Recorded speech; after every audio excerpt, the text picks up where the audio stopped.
to his in-laws. And I found that. You know, think about this thing. There's a verse in the Bible that talks about a dude struggling in his relationship with his in-laws. You know, you just kind of go, dang, you know, you understand these things. So, you know, you can accomplish pretty much, I mean, good morning, Bailey. You can overlay, good morning, Lance. You can overlay pretty much any emotion that you want to overlay. You know, you ain't got to shift it very far to find the answer. But let's go deeper. What is the deal with experiences? I was telling AJ, there is a word, and you probably have heard it or may not have ever heard it. If you've ever been into any type of esoteric study, in other words, a study of understanding, there is titles for what this experience is. And, you know, we think about it. Why is it important to understand this title? Because, again, once you understand it, you kind of go, okay, now I understand what I'm going through. And then now that you have an understanding of what you're going through, what that gives you, it gives you something that you're just not struggling. You're not walking down this road by yourself. This is the first time anybody's experienced these things. So, if you wonder as a Christian, they talk about, well, you know, the road of Christianity is hard and all that. Well, do you realize that when something is hard and something that you're going through, what is that? What is it called? It's called a study. Okay? So in other words, AJ, when you're studying something, you're no longer existing and going through this little maze of life and like this little rat. You know, one of the things we'll watch when the kids come over is these rats. And they go through these mazes, hamsters, and they go through these mazes. But the problem is that these things understand patterns. They adopt them. So as an example, we got a call Friday that, sure enough, we got a dog escaped. Well, here all of a sudden, you know, Amy's decided that she wants to go visit the world. And she gets arrested, sure enough. So the thing is that I told Amber, I said, told Bailey, I said, put the dog door on. And when I get home, I will study and figure out where it happened. And so sure enough, I started walking around there and I found where she was crawling under there at. I'm like, okay, not a problem. So I kind of watched and I said, okay, well, sure enough, this morning she got out there again. I said, okay, I'm going to put some concrete down there. So I put the concrete down there and I blocked that path off. And next thing we know, here comes Amy walking by the front window. She's kind of looking at us like, well, you see me? It's like Wade and Zane when they walk by, they're in trouble. They're like, Amber tells them, don't come over tomorrow morning. They're like, that's what he did yesterday, because yeah. I'm going to be cleaning. So here's Amy. She gets caught escaping again. I'm like, okay, so I blocked that way. How did she get out? And so I said, what we'll do, we'll put her in a little scenario to figure out how she got out. So what I did was that I put her back inside and I took out Snitch this time. And we're out there and I'm like, okay. And so I'm listening for signs of what she's going through because, again, I'm trying to find out why. I want to know why. Everything that I do is why for me. I want to know why things happen, why this happens, why that happens, what things are happening. Because, again, there's a word for the understanding of why and where your mind shifts to the understanding of why. So I'm sitting there and all of a sudden I hear her going out back because that's when I knew she was outside because I knew I could hear the dog going. So I'm listening and just kind of watching and waiting for her. Then all of a sudden out by the front porch, she got a little hole. The steps on the front porch. So I said, okay, so now she's coming out under the house. So now I've got to figure out under the house. So I walk over there, and sure enough, she done had her pattern where she done said, okay, this plan A don't work, plan B going to work. So now she's got her another one. So I have to go home now, and this evening, put some screws in there. But as well, I am going to put constraints around there. So we've got a hot wire that I'm going to run their electric fence. I'm going to run around that son of a gun, and I'm figuring out all the areas to run around, all the areas I've got to reinforce. And so I'm going to do every effort that I can to keep this thing along this path of where I want her to be, where I don't want her to go. Again, this mindset that I've adopted is there's a phrase called, there's a word that describes it. So as a Christian, when we're walking down this road, we're going on a path of understanding. How you ever notice that when you're doing right, you have the antagonist attacks you to get you on the right path, get you back on the right path. But the problem is that does that antagonist have the right to attack you without first getting the authority to attack you? Absolutely does not. So in reality, God uses things to cause us to learn, to grow. So in other words, if we are under attack, Emily, you're under attack at work. You know that if some area of your life that you're in wrong, like Amber asked me the other day, she says, Monty, what did you do wrong? What do you mean? Because see, I know why she asked that. Because years ago, there was a story that got related downstream to us because a guy was at church and his wife and daughter called him and said, Dad, what's going on? Well, he slipped back into some of his old habits. Well, when the husband slips back into some of his old habits, guess what happens? It opens a doorway for the attack on the family. They knew this. So their first response is that they knew that they hadn't done anything, so they said it must be Dad. So in other words, who brought the COVID home? Well, who's been out going around?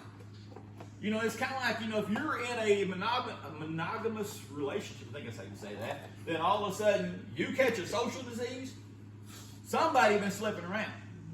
There's proof that somebody been doing something. So now you're kind of going, okay, I got to be thinking about all this stuff. So when we're traveling down this road as a Christian, we understand that if we're going wrong somewhere in our life, our attacks, when we talked about spiritual warfare, the attacks are one of two things. They're either A, trying to derail us, which means that we're on the right path, or they're the attack of trying to get us back on the right path. And so it causes us through hardship, because some of us are hard-headed. I ain't saying nobody's name, but some of us are hard-headed. And that's the only way that we're ever going to learn. Some of us will only learn through failure. And some of us may not ever learn through failure. That's why failure is repeated in your life. Okay, so in other words, as an example, if in baseball you have how many strikes? After 3 strikes, you do what? You don't still stand there and go. At that point, they're going to look at you and go, hey, dude, you're out. Well, I want to try again. No, you done tried 3 times.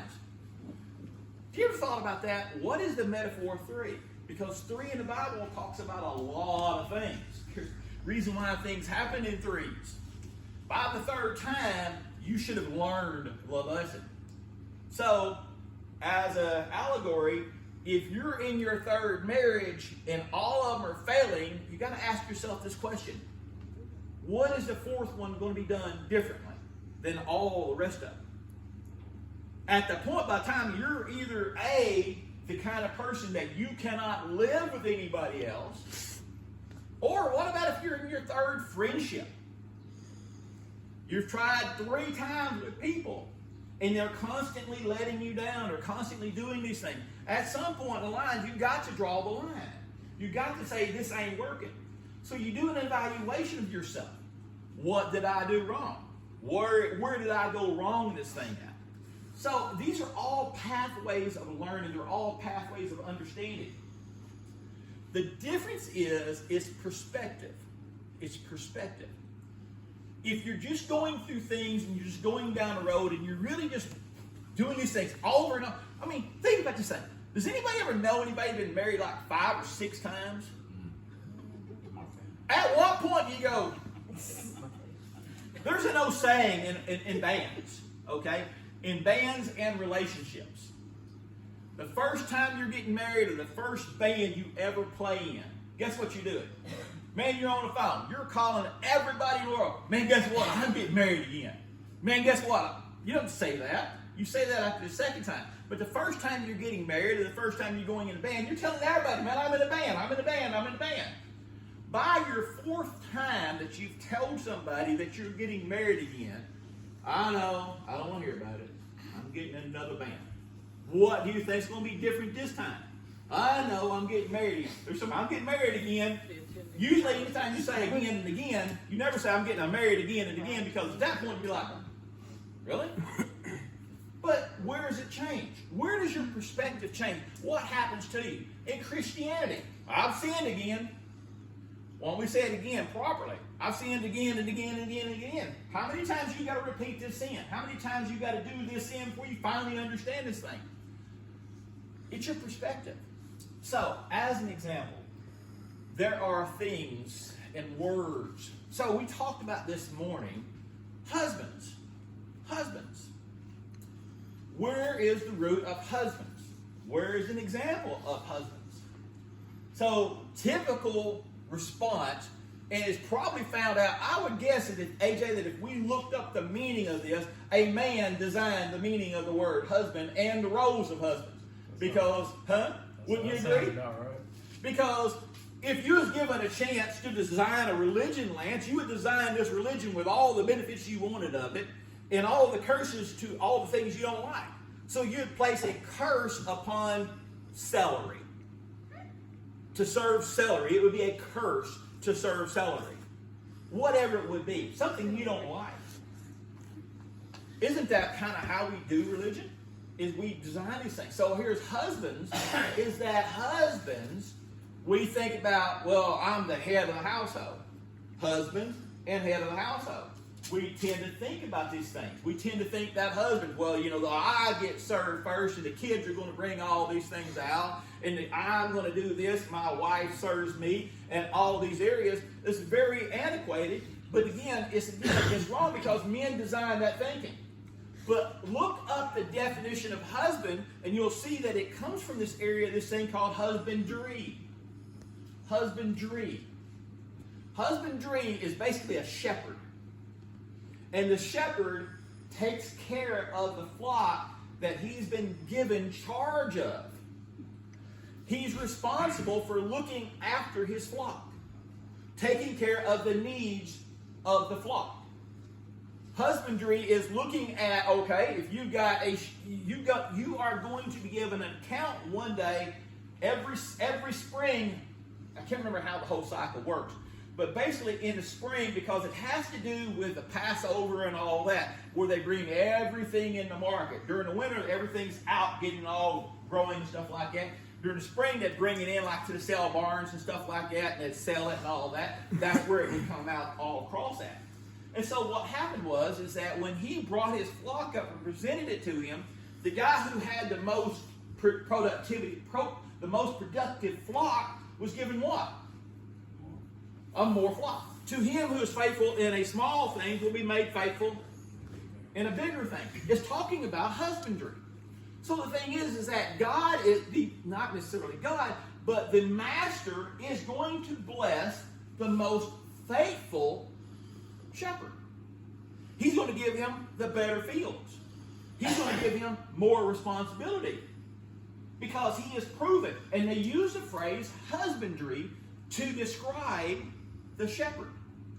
So that if you take that analogy, in the middle of the night when the flock was sick or the flock was weak or the flock was hungry, who was responsible for taking care of the needs of the flock?